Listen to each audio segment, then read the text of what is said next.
"It's scripture," Johnny said, his face tight.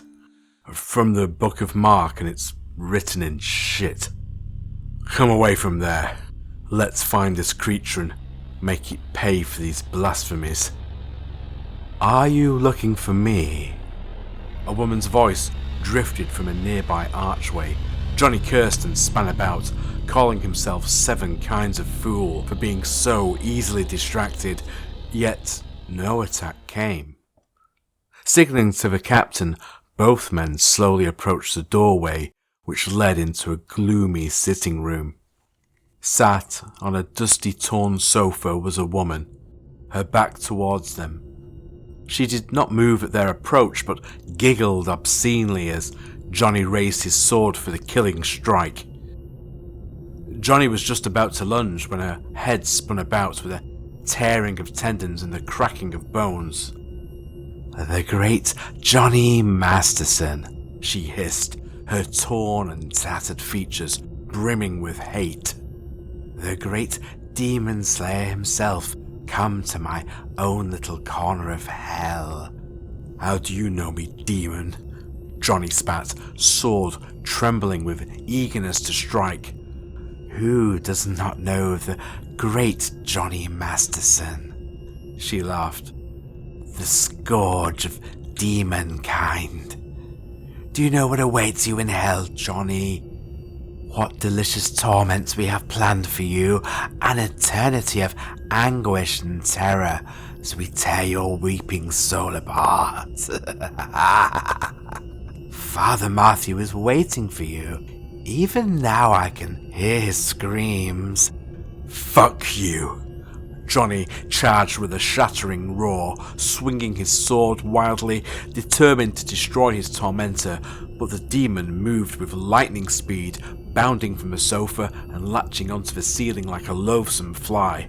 Shots rang out, filling the room with smoke and the acrid smell of sulphur as the captain fired at the skittering demon.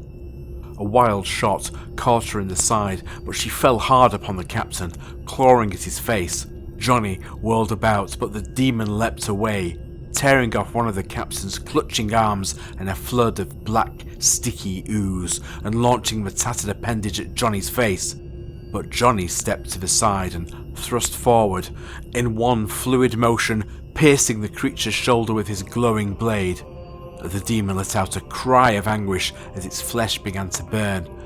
Yet it was far from done. It leapt high into the air and onto a nearby wall, its mouth gaping impossibly wide as a flood of black flies flooded from its gaping maw. Suddenly, Johnny was enveloped by the buzzing horde. Deafened and almost completely blind, he swung his glowing sword, trying to fend off any incoming attack. Just then, his foot came down on the groaning captain, and his legs tangled as he went down with a cry and his sword clattering away. The demon wasted no time, and with a shriek of triumph surged forward, landing hard on top of the flailing Johnny. "See you in hell, Johnny," she screamed, spittle flying as she reared back, fangs exposed from her blackened gums, ready to tear Johnny's throat apart. Just then, an arm wrapped itself around her throat and a white-hot crucifix was thrust into her burning flesh. The demon screamed in agony and buckled wildly, but the captain clung to her with his one good arm. "Holy Mother of God!" he shrieked over and over again. "Kill it! Kill it, Masterson! For the love of God, kill it!" Johnny's flailing hand struck his sword and he grabbed it up, feeling the power thrum up his arm as once again the sword erupted in a blazing light, dispelling the rancid flies. Seeing the glowing blade, the demon reared back, giving Johnny the perfect opportunity. "Fuck you!" He screamed it, thrusting the blade forward, piercing the creature's chest and the heart beneath it, flowing through its body and exploding out of the creature's back, nearly impaling the captain, who only just managed to roll away. The thing shrieked and writhed above Johnny, its skin starting to smoke and peel, blackened blood frothing from its mouth. Cursing, Johnny pushed the dying demon away, freeing his sword. By the time he had managed to climb to his feet, the demon was no more than a large pile of ash. Let's get out of here, Johnny said. I've had more than enough of this shithole. The captain said nothing to this, but followed behind Johnny, holding the ragged stump where his arm had once been. Outside, a bunch of ragged and armed men awaited them. What the hell now? Johnny said wearily. Put your weapons down, a tall man said, stepping forward, an upside-down cross staining the front of his cloth sack robe. Where is our master? If you mean that hell bitch inside, I gutted her like a pig, Johnny said, spitting into the dust. You lie, the man shrieked. Lilith is all-powerful. She cannot die. Tough titty, said the kitty, Johnny growled. She's just as dead as shit. Take them. Take these defilers. They will be sacrificed onto her. I don't think so, Johnny said, as the men surged forward. There was no time to reach for his weapons, but he waded in with his fist, shattering bone and splitting flesh. But in the end, there were too many of them, and he went down under a hail of flailing fists and booted feet. Quickly the ragged men bound them and dragged them back to their feet as the robed priest of Lilith marched past and into the house. Johnny winced at the horrified scream that came from within. The robed man stumped back outside, his eyes wild and his face flushed with anger. You have done nothing, he said, slapping Johnny hard across his bruised and battered face. She will return to us. She will claim another body and return. I don't think so, Johnny laughed. That bitch is burning in hell, even as we speak. Silence! The priest spat into Johnny's face. One more word and I will cut out your lying tongue. Johnny abruptly shut his mouth. Take them to the quarry. We shall await her return, and she will kill these defilers. You're going to suffer, he said, turning back to the now silent Johnny. You're going to suffer like no other man has suffered before. Take them away! The trip across the island to the quarry was short but brutal. Johnny, exhausted from his flight with the demon Lilith, was badly bruised and battered. He stumbled often under the blazing sun, only to be dragged onwards by the choking rope around his neck. The captain, off balance by his missing arm, fell often and endured the same brutal treatment. Although, if he felt any pain, he didn't show it, but merely stumbled onwards, looking more zombie-like than ever, with his missing arm and clawed-up face. Just as the sun reached its zenith, the men arrived with their prisoners in tow. The quarry was nothing more than a narrow gash cut into the cliffside before petering out towards the sea. As Johnny was forced down a set of narrow steps, he took the time to notice the denizens of this accursed place. For the most part, they were much like the men who now surrounded Johnny and the captain, filthy and dishevelled. They seemed to have made their homes in the carved-out caves left behind by the quarried stone, but what Johnny noticed the most was that a good part of the population appeared to be women, and most, if not all of them, seemed to be in some state of pregnancy. Johnny shuddered at the implication of this, remembering the piles of small bones outside the lair of Lilith. Finally, they stopped at the bottom of the stairs and were forced towards a narrow stone pillar of roughly hewed rock, located close to the roaring ocean. As they drew nearer, Johnny noticed the chains and bloodstains that covered the sandstone, and began to struggle, but he was easily brought down by a spear butt to the back of the head. Cursing, the men dragged him, half-conscious, to the pillar and quickly chained him up. Johnny went away for a little while then, but came back round to a soupy kind of consciousness of the setting sun. Ha! You're awake, the captain muttered where he sat in chains by Johnny's side. I was afraid you might never wake up. Johnny ignored this, examined the rusting chains that bound his chest tight, pulled in his stomach. He tried to wiggle back and forth, but sat in a seated position, his legs splayed out in front of him. He could gain no real traction, and so he gave up trying, desperately attempting to save whatever strength he had for later. A nearby guard, noting Johnny was awake, hurried away but soon returned with an old crone and a young girl carrying a bucket of water, which splashed and dripped onto the sand-covered floor. At the sight of this, Johnny's stomach began to burn, and his cracked and bleeding lips began to ache. He was thirsty. In all his life, he had never been thirstier. "Give them a drink," the old woman commanded of the girl as the guard stepped away. "Not him, you fool," she said, slapping at the girl's arm. "Dead men need no water. This one here." She snatched up the ladle, spilling half its contents as she thrust it rudely at Johnny's lips. Johnny drank thirstily, but the ladle was snatched away before he got little more than a few sips. "Now then," the old crone said, running her arthritic hands over Johnny's body, "let's see if you live." The inspection was quick and none too gentle. When she had finished, she called over to the guard. "This one will live," she said, pointing towards Johnny. "He has a couple of cracked ribs and a broken nose, but he will live. The main worry now is dehydration. Give him a drink every couple of hours."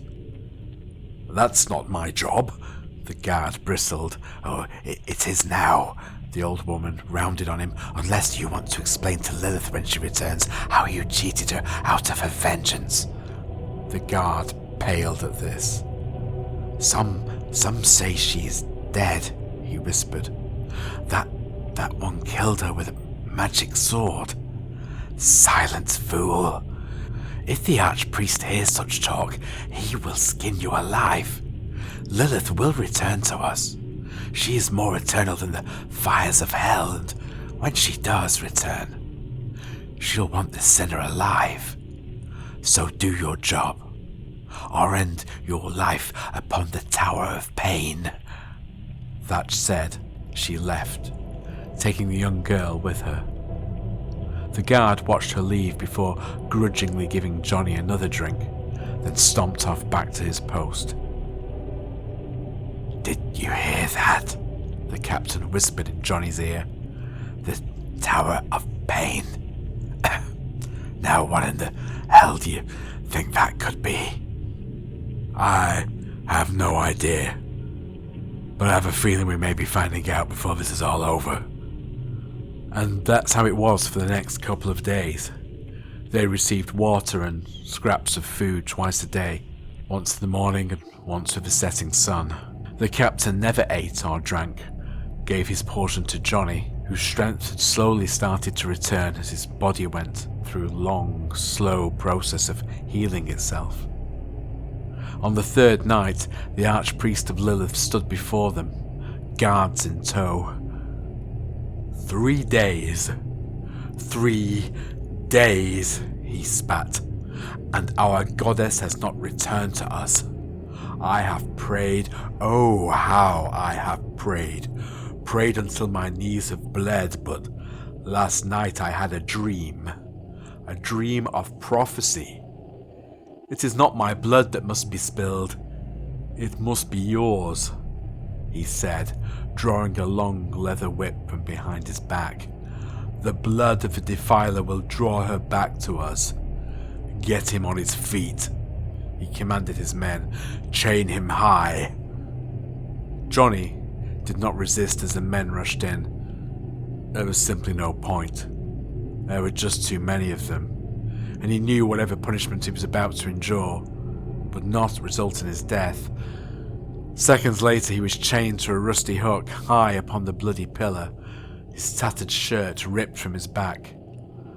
I see you have known pain, the archpriest said, looking closer at the massive scars that was Johnny's back. And you will know it again. Your blood and screams of pain will draw Lilith back to us. Johnny gritted his teeth, knowing what was coming. But still, the first lash tore at his back, causing him to groan in pain. A second followed closely, and Johnny felt the blood begin to flow down his quivering flesh.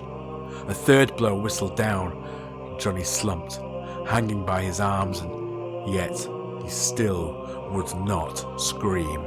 Another blow came, more frantic than the last, and now Johnny could smell his own blood, perfuming the air.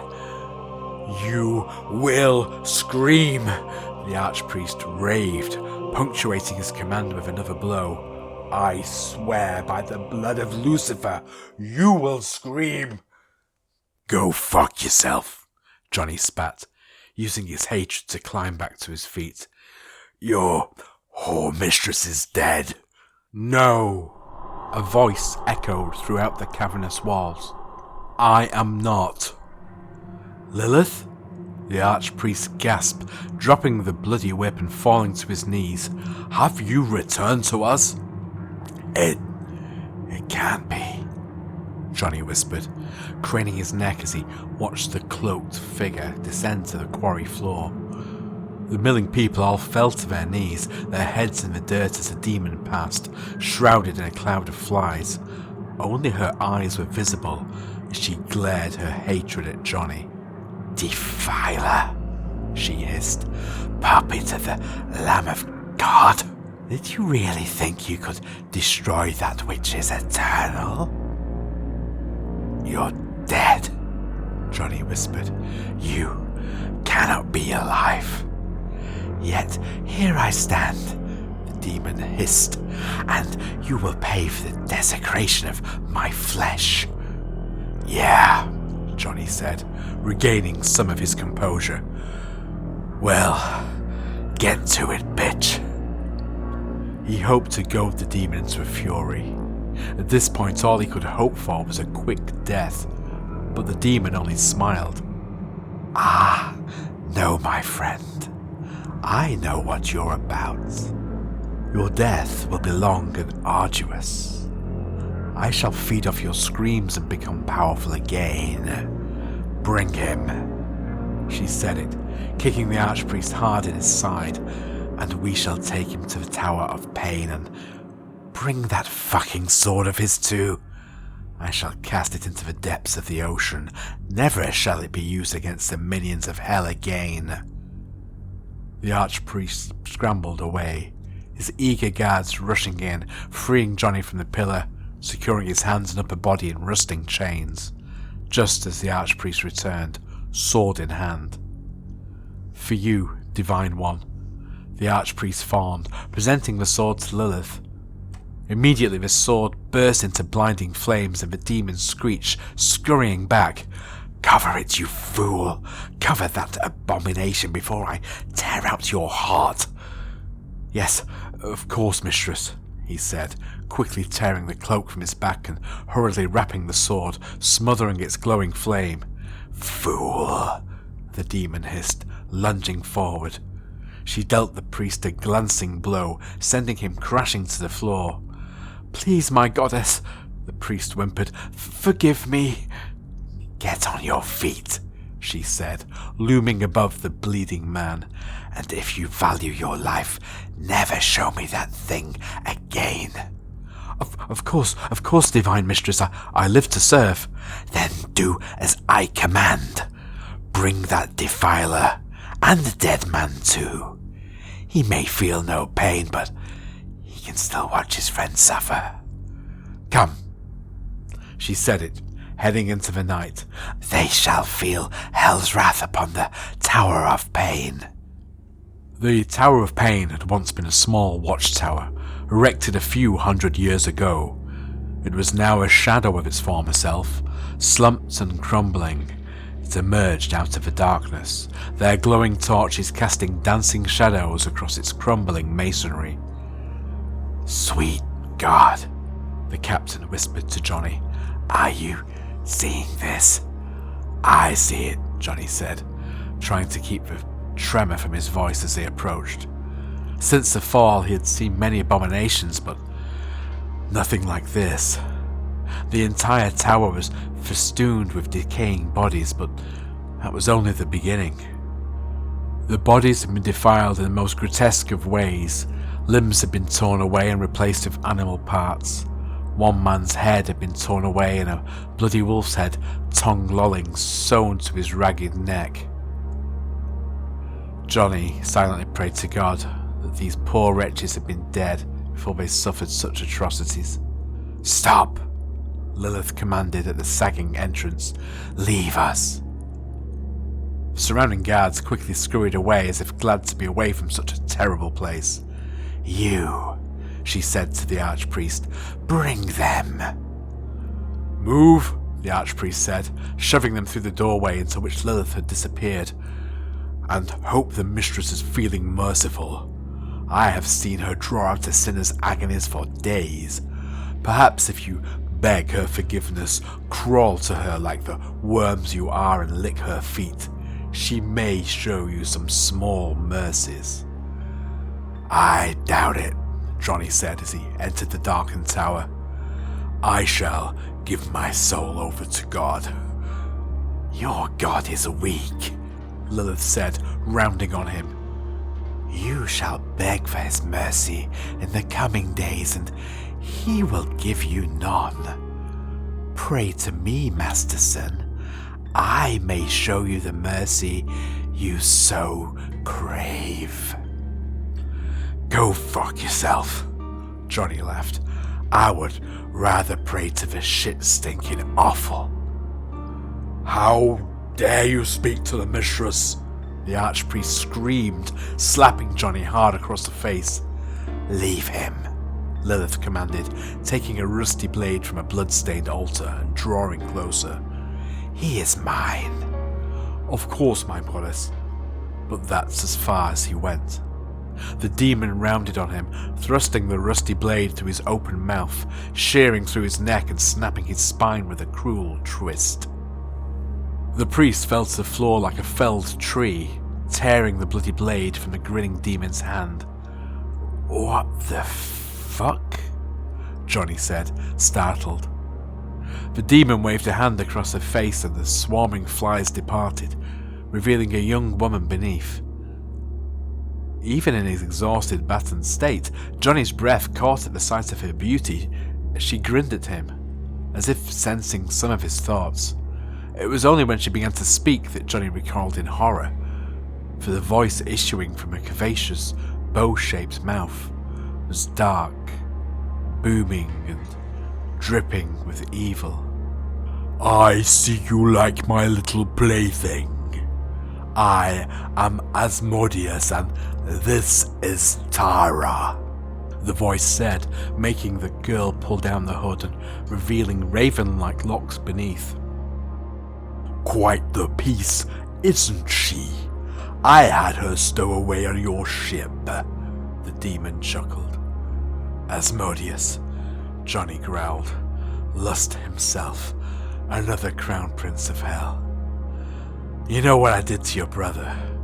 "Yes," the demon chuckled, "and I thank you for it. He was always such a bore." "What do you want here, demon? Why did you save us, or you simply come to over killing yourself?" "Not at all," the demon laughed. "I have come in the name of Raphael to bring you home, Johnny." "You're a liar, like all of your kind," Johnny growled, straining at his bonds. "Raphael would crush you like a bug if you even breathed in his direction." "You're wrong, Masterson. Raphael and I have come to an agreement of sorts. Go home, Johnny. Ask him yourself," the demon said, cutting his bonds. "Tara here will guide you back to the ship. Speak to Raphael, then come and see me. The outcome of this war, perhaps all of humankind, depends upon it." And just like that, he was gone, leaving the startled girl behind. For a moment she swayed, then stood, proud and upright. "My name is Tara." She grinned wickedly. "It is a pleasure to finally meet you, Mr. Masterson. My master has spoken of you often." She offered him one slender hand. Johnny took it reluctantly, all the while thinking about deals with the devil. "So, what now?" the captain asked. "Now we go home," Johnny said, grabbing up his sword. "I'm gonna have a long talk with a certain angel. And I'm gonna have a very long talk with him indeed." The captain nodded, saying nothing, and praying to God that at least he wouldn't be present for that conversation.